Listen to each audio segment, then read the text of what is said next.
morning and welcome to Rose Red Homestead. First thing today, I just want to let you know that my birthday is coming up and I'm going to be 82 years old. I can't believe it. I don't feel like I'm 82. I still have the mentality of, I just remember when I was a teenager or in my 20s, and I have that mindset. Unfortunately, my body does not cooperate and I get tired easily. I am just so grateful that I still have my mental faculties and that I can grow and continue to learn. It is what I hoped my aging years would be like, just active and growing as a person. And I wish the same for everyone out there as well. Well, we're going to celebrate my birthday with Pam's Happy Birthday book sale, 30% off, and that starts on August 3rd at 12:01 a.m. and ends at midnight on the 5th.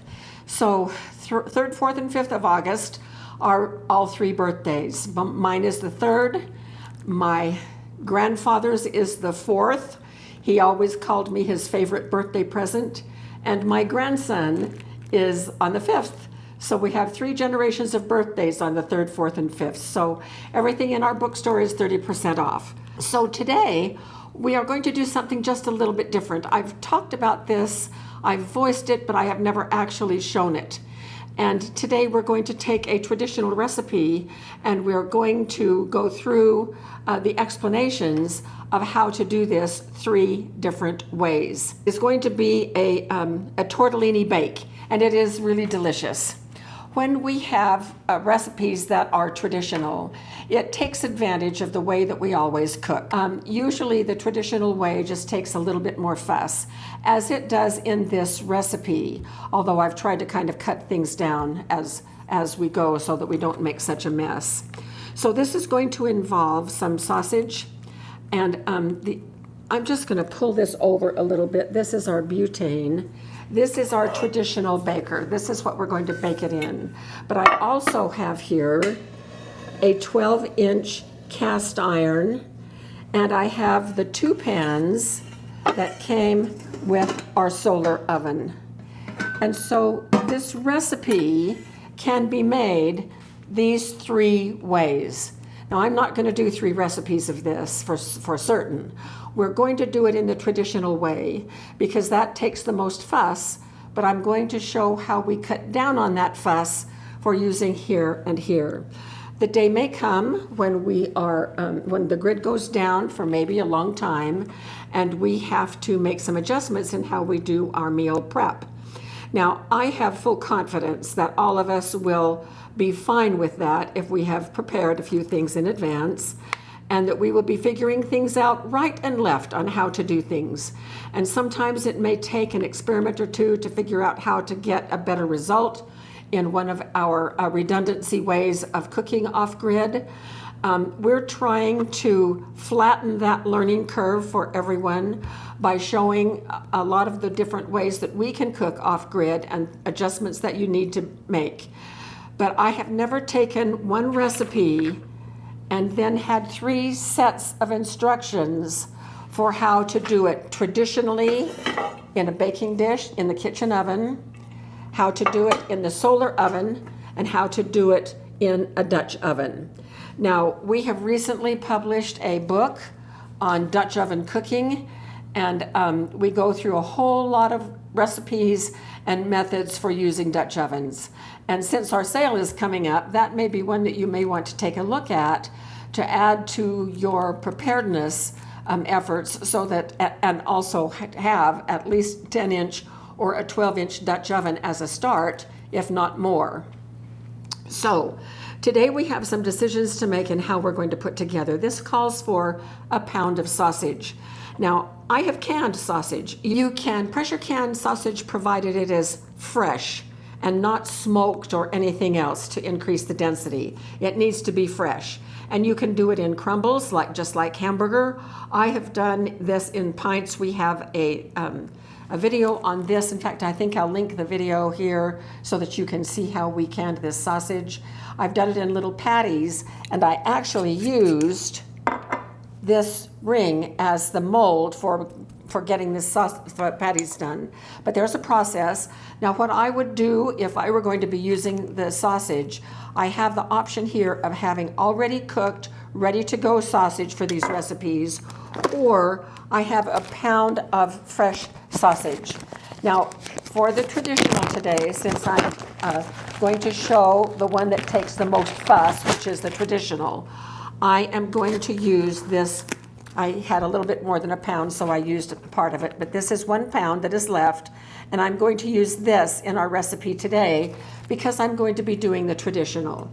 If I were going to be doing a solar recipe, I most definitely would choose to do this. I would drain it, I would crumble those little patties up so I would have enough crumbles. And the reason is, with solar cooking, we have to know our equipment and what it takes to be able to have a meal. Now, this whole video today was triggered by a comment from someone on one of our recent solar cooking videos. It was fajitas, and she said something like, wow, that meat and those peppers would really benefit from being stir-fried, and they absolutely would. Those of you who saw what I did was I just put them down in there, let them cook that way, and then added the peppers on the top. They weren't stir-fried at all, and that's because where we live, the highest that I can get my solar oven is 350, and that's just not high enough to do some searing and stir-frying of veggies. It needs to be hotter than that. Those of you that live closer to the equator might be able to get your sun ovens up a little bit hotter. I don't know. But in any case, for a sun oven or a solar oven, you pretty much need to think in terms of, you're not going to want to be opening the lid a lot, opening up the solar oven and opening the lid where the cook is going on, because it takes an awful lot to get the heat focused in there, and we want it to just do its cooking. So for this recipe for solar, I pretty much have you gather everything and put it in there, put it in the solar oven and leave it alone. And those directions are right here. It tells you what order to add things right directly in this pan, and you would start with pre-cooked or home-canned sausage. So you either pre-cook it or you use some home-canned. So the sausage is already cooked before it goes into this pot. So that is basically how we would do this recipe for solar cooking. Now, we've done several solar cooking recipes recently where you have been able to observe how things work. So I'm thinking that if you have watched those other 2 videos, you now are getting a good idea about the different ways that you can use your solar oven. We've baked bread in it. We've done, we have done the fajita recipe. And then this one also fits perfectly with that, just adding everything in the pot first. Actually, I'm going to go off camera. I'm going to chop some onions and chop some basil, and I am going to pre-cook this sausage. And we will come back when we're about at that point. All right, we have our sausage cooking right here.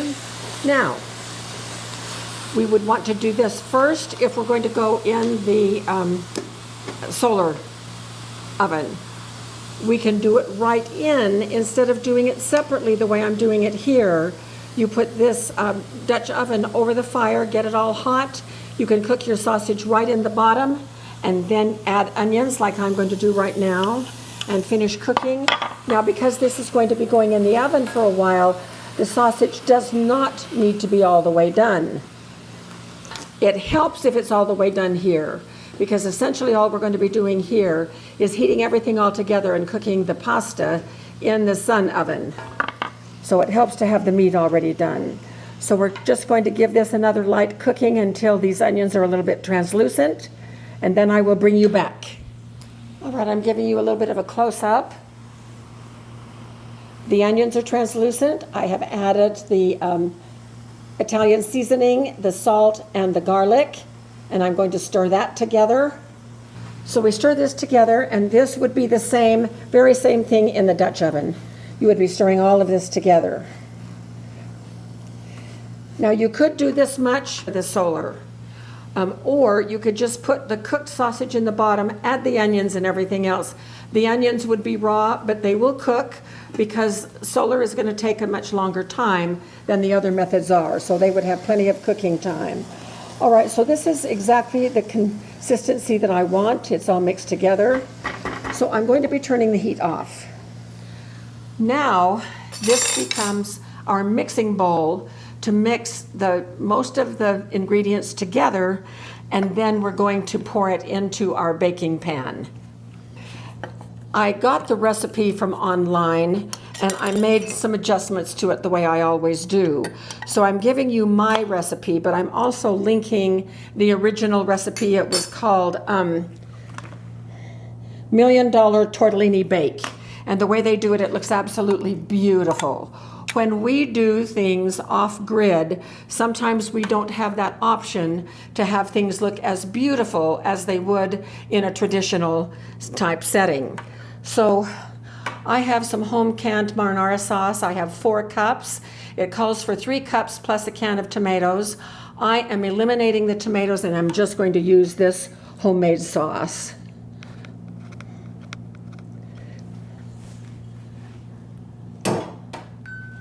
And I'm stirring this together.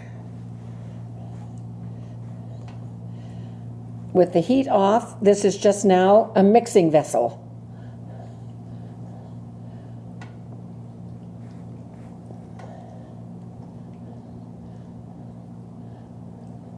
Oh, it smells divine.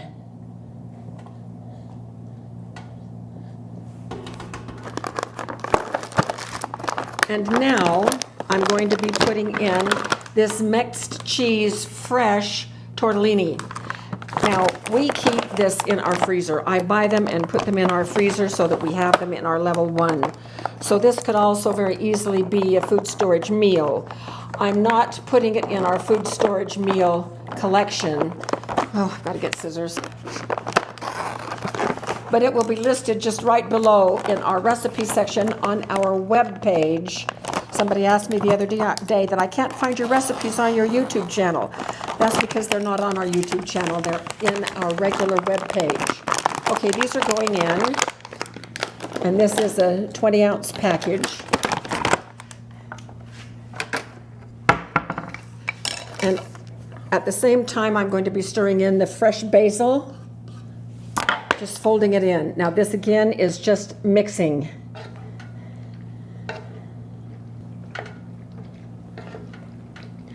This is exactly what you would be doing here.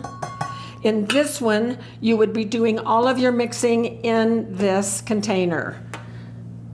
So you haven't put it out in the sun yet, but you would be preheating your sun oven right now.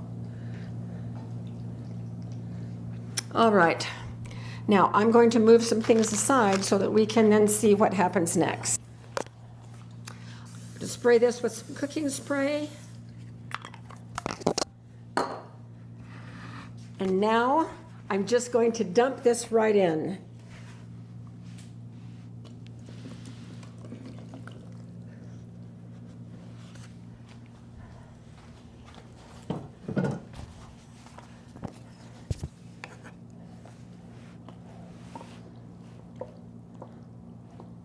Oh, good. This morning when I was doing the water measurements to decide how big those pots were for the sun oven, I also filled one of those and then dumped it in here to see how high it would come up here. And this will, I now know because of my testing this morning, that this whole thing would fit in one of these pots. So we're good to go for the sun oven. And of course, there's plenty of room here. So right now, in all 3 pots, it looks just like this. We haven't closed down the sun oven yet. We haven't put the lid on the Dutch oven yet. And we haven't put this in the oven. So I am going to take our sliced mozzarella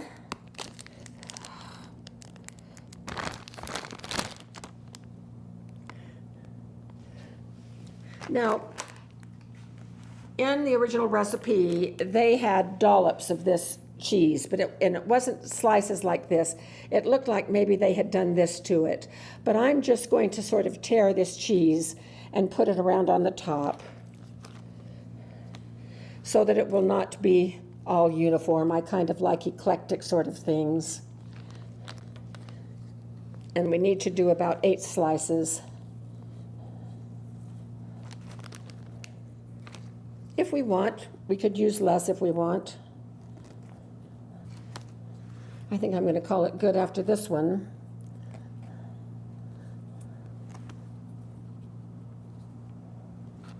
And this is what we would be doing to all 3 at the same time.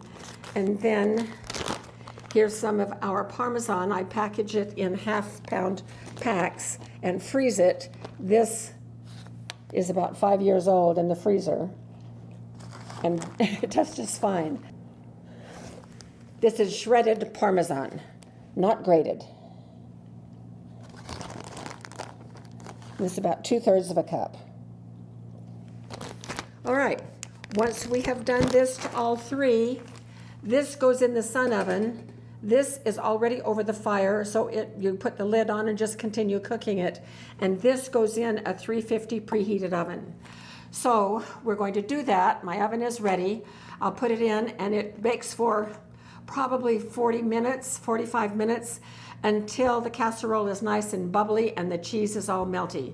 So we will bring you back at that time. Well, this is just out of the oven, and it smells absolutely heavenly. So I am going to bring the camera over and give you a close-up. That is what it looks like. So here's my spoon. I'm going to just dig in a little bit and see if I can get a nice little bite of this.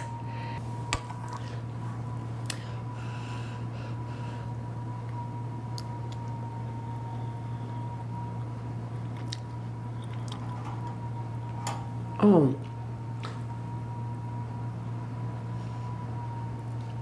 I love that sausage. Wow, so different from hamburger. It just gives a really nice